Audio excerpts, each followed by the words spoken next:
TDP వాళ్ళ వ్యాఖ్యలపై పోలీసులు పూర్తిస్థాయి విచారణ చేయాలి. నేను వాడే ఫోన్ పోలీసులకు అప్పగిస్తా. ఫోన్లో ఉన్న డేటా అంతా విచారించవచ్చు. మాదే అదే మాదిరిగా ఆరోపణలు చేసిన టీడీపీ నేతల ఫోన్లను కూడా పోలీసులు స్వాధీనం చేసుకుని వాళ్ళ వాట్సాప్ చాటింగ్ ఇతర డేటా పరిశీలించాలి. ఎన్నికలు సమీపిస్తున్న వేళ పథకం ప్రకారంగా టీడీపీ నేతలు పిచ్చి ఆరోపణలు చేస్తున్నారు. టీడీపీ నేతలకు దమ్ముంటే వారు చేసిన వ్యాఖ్యలపై ఒక్క ఆధారం తీసుకొచ్చి గుడివాడ ముబారక్ సెంటర్లో నేను ఏ శిక్షకైనా సిద్ధం. మక్కాకి వెళ్లి వచ్చిన నేను ప్రమాణం చేసి చెప్తున్నా. వ్యభిచార గృహాలు నిర్వహించిన ఆ చోట నేత టీడీపీలోనే ఉన్నాడు.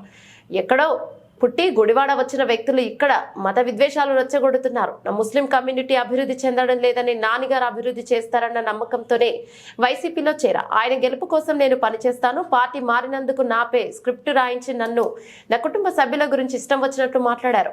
దేవాలయం లాంటి పార్టీ కార్యాలయంలో బూతులు మాట్లాడిస్తున్నారు. మళ్ళీ దానికి ప్రజావేదిక అని ఒక పేరు. టీడీపీలో నుండి వైసీపీ వచ్చే వాళ్ళు ఇంకా 43 మంది ఉన్నారు. నాని చిటిక వేస్తే ఆ సౌండ్ కి తట్టుకోలేమని మీరు మీడియా ముందు ప్రగల్భాలు పలుకుతున్నారు.